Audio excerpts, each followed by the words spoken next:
Congressman Cesar Haloshos, Congressman Seth Haloshos, and Vice Governor Francis Alves, together with the board members of the Sangguniang Panlalawigan of the province of Zamboanga del Norte, to be witnessed by our guest of speaker and Honorable Cynthia A. Villar for the opening and the declaration of the Judiaca Sa Norte as open.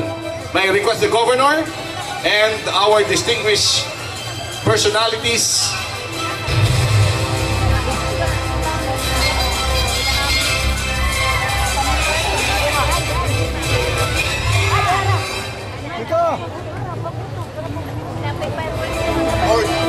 Board mayors, please. Mayors.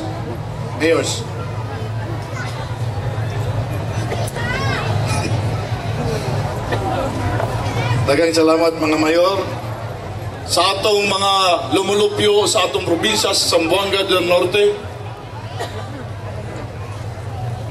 Kapasigaran sa akong otoridad, isip gobernador sa probinsya.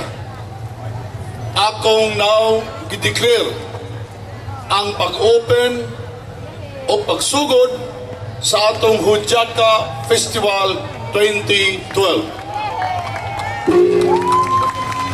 Ladies and gentlemen, join me for the 10-second countdown. 10, 9,